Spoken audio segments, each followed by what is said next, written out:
My aunt told everyone at Christmas that I was a drug addict. She had no idea my fiancé's badge would expose the truth. Can you imagine your own family tearing itself apart over a lie?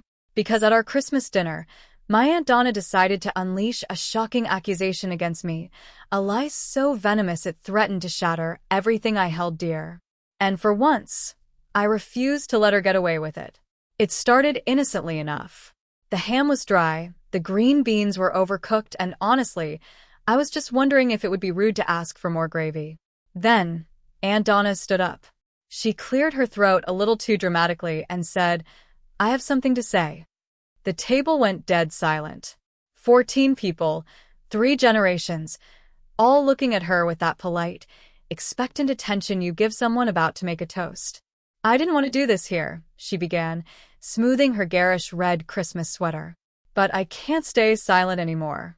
Not when family is at stake." I felt Caleb, my fiancé, tense beside me. He has this uncanny sixth sense, comes with the job. He knew something bad was coming before I did. "I saw something last week," Donna continued, her voice dripping with fake concern. "Something that's been eating at me ever since. I was at the Walgreens on 5th Street picking up Bill's blood pressure medication, and I saw Mia in the parking lot." My stomach lurched. A cold dread washed over me. She was in her car, and there was a man leaning into her window. I thought maybe she was asking for directions, but then he handed her something, a little orange bottle, and she handed him cash. The silence at the table shifted. It went from polite to something glacial. Every head swiveled, every pair of eyes fixed on me. My heart hammered against my ribs. I confronted her about it. Donna pressed on, practically preening, right there in the parking lot. And you know what she did? She drove away. Wouldn't even look at me. I opened my mouth to protest, but Donna wasn't finished. "I've been doing some research," she declared, ticking off items on her fingers like a prosecutor. The signs of drug addiction, the mood swings, the secrecy, the weight loss. Her gaze was piercing. "I'm not trying to be cruel, Mia. I'm trying to help. But I think this family deserves to know what's going on before you bring your habits into our home." My mother's face had gone paper white. My father stared at his plate, rigid. My grandmother, 87 years old and sharp as a tack, watched Donna with an expression I couldn't read. And the rest of them, cousins, aunts, uncles, they were all looking at me like I'd just confessed to murder. "Mia?" My mother's voice was a whisper, barely audible. "Is this true?" "No," I said, my voice surprisingly steady despite the tremor in my hands. "It's not." "Then explain what Donna saw." I took a deep breath. Beside me, Caleb shifted. His hand found my knee under the table, a silent, comforting squeeze. I can explain," I said, meeting Donna's stare. "But I'd like to know something first. When you saw me in that parking lot, why didn't you come closer? Why didn't you actually talk to me instead of watching from across the lot?" Donna's eyes flickered, just for a second. "I didn't want to embarrass you. Or maybe," I countered, my voice gaining strength, "you didn't want to get close enough to see what was actually happening. Because if you had, you would have noticed that the man wasn't a drug dealer. He was a pharmacy technician. And the orange bottle was a prescription medication for my fiancé's mother." The silence stretched, thick and suffocating. "That's convenient," Donna said, but her confidence was crumbling. "A pharmacy technician who does business in parking lots?" "He does," I shot back, "when the customer is a DEA agent's family member who needs to pick up controlled substances without going inside and getting recognized." I watched the words land. I watched Donna's face cycle through confusion, doubt, and then the first flickers of fear. Caleb reached into his jacket. For one horrible, heart-stopping second, I saw Donna actually flinch like she thought he was going for a weapon.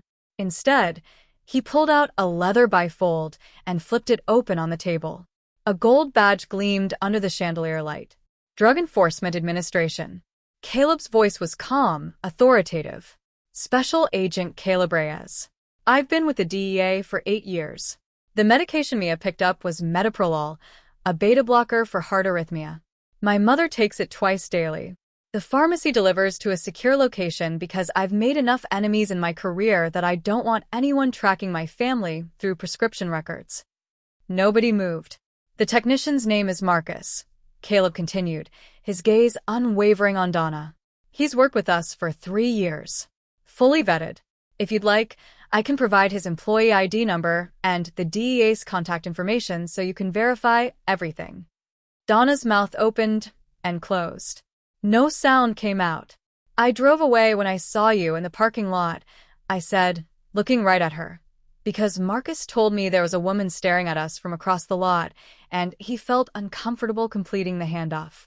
He thought maybe someone was surveilling the exchange. Turns out it was just my aunt building a story in her head. I wasn't, Donna stammered, her hand fluttering to her throat. I was trying to help. By accusing me of being a drug addict in front of my entire family on Christmas? I scoffed. I think you thought wrong. And instead of asking me privately, instead of giving me any chance to explain, you decided to stage a public intervention based on something you half saw from 50 feet away. My grandmother, Grandma Evelyn, spoke for the first time. Her voice was quiet, but it cut through the room like a razor. Donna, is this true? You didn't speak to Mia before making this accusation? I tried, Donna blurted, desperate now. At the parking lot. She drove past me, without stopping, because Marcus was worried about the suspicious woman staring at us. I repeated. She never said a single word. Grandma Evelyn set down her fork with a delicate clink. When she looked at Donna, there was ice in her eyes. So, you saw something you didn't understand, invented a story to explain it, and then chose Christmas dinner, in front of the whole family, to publicly shame your niece based on that story. I was concerned, Donna insisted, practically yelling. You were gossiping, Grandma snapped. There's a difference. The table had shifted. I could feel it. The accusatory stares had turned away from me and towards Donna. My mother was looking at her sister with a new expression, something between anger and utter disbelief. My father had finally lifted his head, and his eyes were blazing. Donna, my mother said slowly, dangerously. Did you tell anyone else about this before tonight? Donna hesitated. That hesitation told me everything. Who did you tell? My mother's voice was barely a growl. I may have mentioned it to a few people. Who? Janet and Carol. And the ladies from book club. My mother's jaw tightened. Janet was her best friend. Carol was her neighbor. And the book club included a dozen women who knew every secret in our social circle. You told my friends that my daughter is a drug addict. I said I was concerned. I said I thought she might have a problem. That's the same thing, Donna. You spread rumors about my child without bothering to verify a single fact. Dinner was officially derailed. Uncle Bill was trying to calm his wife, but Donna was in full defensive mode now, making excuses, backtracking, claiming she'd only had Mia's best interests at heart. I sat back in my chair and just let it happen. Caleb's hand was still on my knee, warm and steady. He leaned over and whispered, You okay? Better than okay, I whispered back. I've been waiting 10 years for someone to finally see through her. 10 years. She's been pulling this stuff since I was a teenager. But she's never been caught before. She's too smart. Always plants the seed and lets other people do the dirty work. Not this time. A quiet satisfaction bloomed in my chest. No, not this time. The argument escalated. Grandma Evelyn was now lecturing Donna about bearing false witness, invoking biblical references that made Donna shrink in her seat. My mother was demanding to know exactly what Donna had told Janet and when. My father was asking Uncle Bill if he'd known about any of this. And Uncle Bill was stammering that he'd told Donna not to say anything. You knew. My father's voice cut through the chaos. You knew she was planning to do this, and you let it happen? I thought she was right, Uncle Bill pleaded. You thought my daughter was buying drugs in a parking lot, and instead of calling me, your own brother-in-law, you let your wife ambush her at Christmas dinner? The alliances were fracturing. I watched it happen in real time. Years of carefully maintained family politics crumbling under the weight of one bad decision. My cousin Jessica, who had been silent through all of this, finally spoke up, her voice laced with disgust. Mom, what the hell? Don't use that language. Donna snapped, momentarily distracted. You accused Mia of being a drug addict in front of everyone, and now it turns out you were completely wrong, and you told half the neighborhood first. Jessica threw her napkin on the table. She looked at me, her eyes full of genuine remorse. I'm so sorry, Mia. I had no idea she was going to do this. If I'd known, it's okay, Jess, I said gently. It's not your fault. It's not okay. This is insane. The dinner devolved from there. Grandma Evelyn eventually declared she'd lost her appetite and went to bed. My parents started packing up to leave, despite my father's protests that we shouldn't let Donna ruin the holiday. Caleb and I offered to help clean up, but my mother waved us off. Go, she said, hugging me tightly. Her eyes were wet. I'm so sorry, sweetheart. I should have defended you immediately. I should have known Donna was full of it. It's okay, Mom. It happened fast. It's not okay. She made you look like a criminal in front of the whole family, and I just sat there. She pulled back, her resolve hardening. It won't happen again. I promise. Caleb and I drove home in silence. The streets were empty, everyone else inside, presumably celebrating with families who weren't imploding over false accusations. Well, Caleb finally said, breaking the quiet. That was something. Welcome to the Thorns. Does your aunt do this often? The public accusations? Not usually this dramatic. She's more of a whisper campaign type. Plants a rumor, watches it spread, acts innocent when it blows up. I stared out the window at the Christmas lights on the houses, a decade of resentment bubbling up. She's been doing it to me since I was 15. Told everyone I was sleeping around. Told everyone I cheated on my SATs. Told everyone I only got into college because my dad donated money. None of that was true. None of it. But by the time I found out what she was saying, the damage was done. People had already made up their minds. Why does she target you specifically? I'd thought about this a lot over the years. Therapy had helped me unpack some of it. I think because I don't need her. She has this thing about being important, about being the person everyone comes to for advice and gossip. My mom plays along because she hates conflict.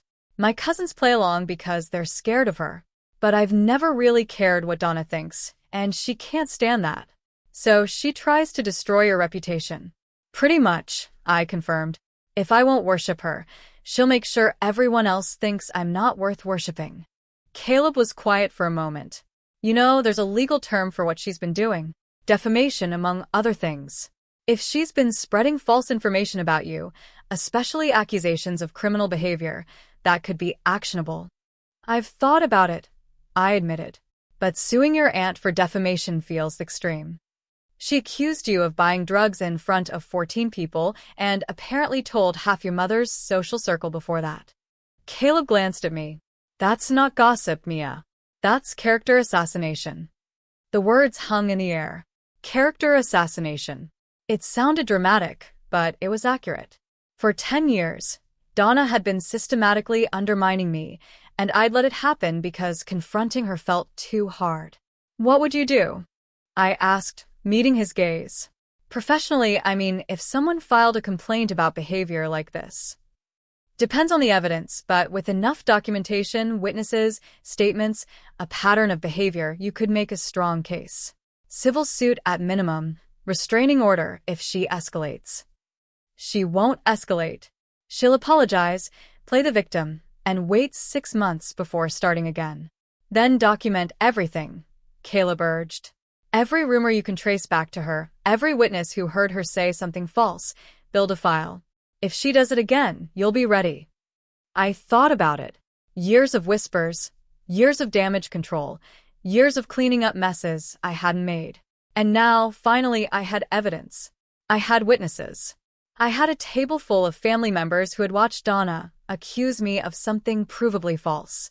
Okay, I said, a slow smile spreading across my face. Let's build a file. The week between Christmas and New Year's was chaos. My mother called every day with updates. Janet had confronted her about my drug problem, and Mom had set her straight in no uncertain terms. Carol had heard the truth through the neighborhood grapevine and called to apologize for believing Donna in the first place. The book club was apparently in full civil war, with half the members defending Donna and half demanding she apologize. Donna herself had gone quiet.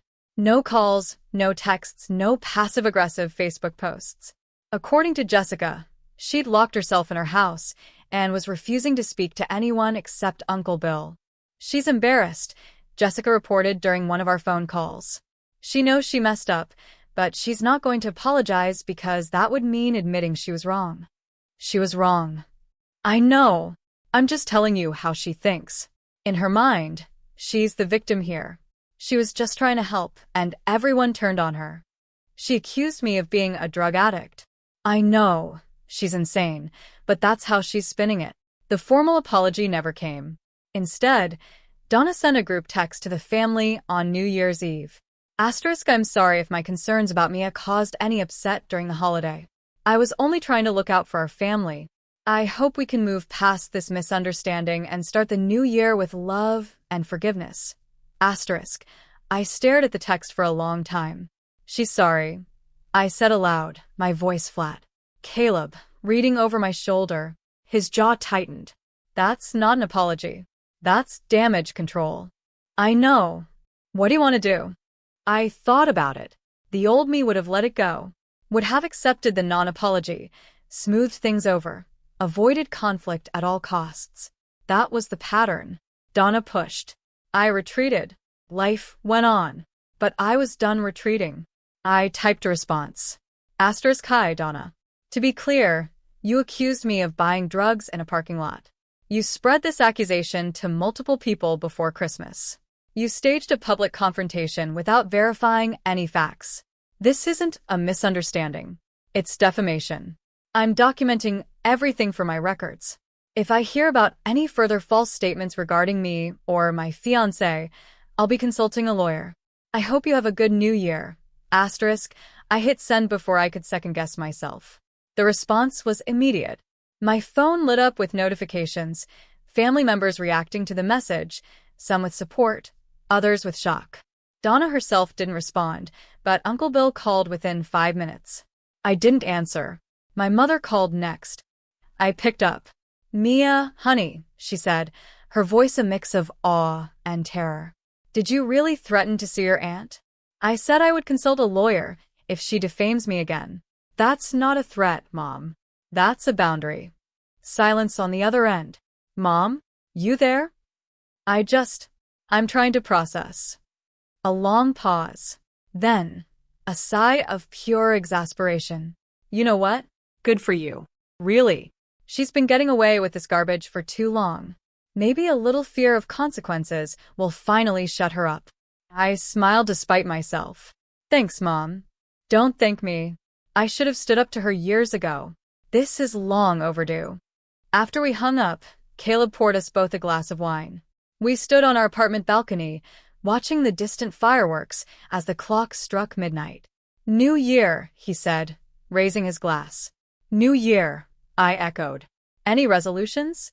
I thought about Donna, about the file we were building, the witnesses we were documenting, the pattern of behavior stretching back a decade, about the line I'd finally drawn. "No more retreating," I said. "From anyone about anything." Caleb clinked his glass against mine. "I'll drink to that." The fireworks exploded over the city, bright and loud and beautiful. Somewhere out there, Donna was probably nursing her wounds, plotting her next move, figuring out how to spin herself as the victim of my overreaction. Let her plot. I had evidence now. I had witnesses. I had a fiancé with a badge and a mother who'd finally seen the truth. And I had something Donna would never understand. I had nothing left to lose. The truth was out. My reputation was intact. And for the first time in 10 years, my aunt was afraid of me instead of the other way around. Happy New Year indeed. 3 months later, in March, Donna tried again. She'd been quiet after the New Year's text. Too quiet, according to Jessica. And then my mother called with news.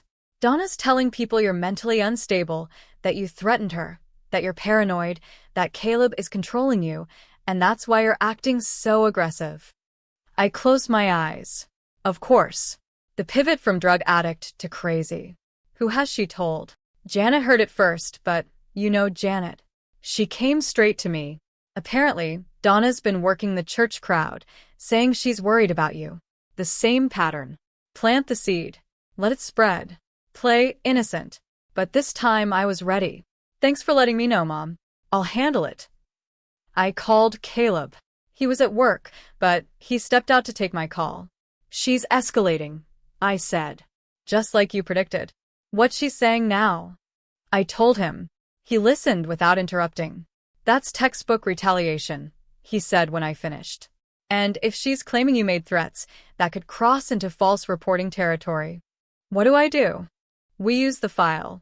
Everything we documented after Christmas, the witnesses, the timeline, the pattern. We send her a cease and desist letter. Make it clear that any further false statements will result in legal action. Will that actually work? It'll scare her, and more importantly, it'll create a paper trail. If she keeps going after receiving formal notice, any future lawsuit becomes much stronger. The cease and desist went out the following week. Caleb knew a lawyer through work, someone who specialized in harassment cases, and was happy to do a favor for a fellow agent. Donna received it on a Friday. By Saturday, my phone was ringing off the hook. Uncle Bill called, furious. My grandmother called, concerned. Jessica called, horrified, but secretly delighted. And finally, Donna herself called. I let it go to voicemail. Her message was tearful, frantic, full of justifications. She never meant any harm. She was only trying to protect the family. She couldn't believe I would lawyer up against my own aunt. Didn't I know how much stress I was causing? Didn't I care about family unity? I saved the voicemail, added it to the file. A month later, Donna sent a formal written apology through her lawyer. It was stiff, clearly drafted under duress, but it acknowledged that she had made statements that may have been misinterpreted and committed to refraining from further commentary about my personal life. It wasn't perfect, but it was in writing, and it meant that if she ever started again, I had proof that she'd been warned. Think she'll actually stop? Caleb asked as we read the letter together. Honestly, probably not forever. She's not capable of minding her own business. I folded the letter and added it to the file. But now she knows there are consequences, and that's more than she's ever faced before. You did good, Mia. Standing up for yourself like this, it's not easy. I had help. I leaned into him. I don't think I could have done this alone. Having you in my corner, having the badge, having proof that her first accusation was completely false, it changed everything. You would have figured it out eventually. You're tougher than you give yourself credit for. Maybe, I mused, but I was glad I didn't have to find out. The wedding was in June. We kept it small. 50 people, a garden venue, absolutely no drama. My parents came. My grandmother came. Jessica came. Donna was not invited. She sent a card anyway. Asterisk, congratulations on your special day. Wishing you all the best. Love, Aunt Donna. Asterisk, I threw it in the trash. During the reception, my grandmother pulled me aside. She was wearing a blue dress and pearls, looking exactly like the formidable woman who had lectured Donna at Christmas dinner. I'm proud of you, she said, her voice soft but firm, for standing up to her. No one else ever has. It took me long enough. Some battles wait until we're ready to fight them. She patted my hand. You're ready now. I can see it. You're not the same girl who used to let Donna walk all over her. I got tired of being walked on. Good. Stay tired. She smiled. And take care of that husband of yours. Any man willing to flash his badge at a Christmas dinner to defend your honor is a keeper. I laughed. I'll tell him you said that. Please do. And tell him if he ever mistreats you, he'll have to answer to me. I think he's more scared of you than any drug dealer he's ever arrested. As he should be. She kissed my cheek and returned to her table, leaving me standing in the garden with the summer sun warm on my face. I looked around at the people who had gathered to celebrate with us. My parents dancing together for the first time in years. Caleb's mother, finally healthy after her heart scare, laughing at something Caleb's father had said. Jessica sneaking a second slice of cake when she thought no one was looking. This was my family. The real one. The people who showed up, who believed me, who stood by me when it mattered. Donna had tried to take this from me. She tried to make me a pariah, an outcast, someone too shameful to bring home for Christmas. And for years, I'd let her get away with it. Not anymore. I found Caleb on the edge of the dance floor, watching the party with a contented smile. "Hey, husband. Hey, wife." He pulled me close. "Having a good time?" "The best." I rested my head on his shoulder. "Thank you for everything. The badge, the lawyer, the file, all of it. You did the hard part. I just helped with logistics." The logistics mattered. I couldn't have faced her down alone. "Sure, you could have," he corrected gently. "You just didn't have to." The music changed to something slow. Caleb took my hand and led me onto the dance floor, and we swayed together while our families watched. Somewhere out there, Donna was sitting alone, not invited to her niece's wedding, facing the consequences of her own cruelty for the first time in her life. I hoped she was miserable. But more than that, I hoped she was learning. Learning that lies have costs. Learning that the people she dismissed and undermined weren't as powerless as she'd thought. Learning that eventually, everyone's luck runs out. Mine had changed that Christmas, when an accusation meant to destroy me had instead destroyed my accuser. And I was never going back to the girl who let it happen. Have you ever had to draw a line in the sand with family, even when it felt impossible? Or have you been on the receiving end of someone's constant need for drama? Tell me your stories in the comments below. I really want to know.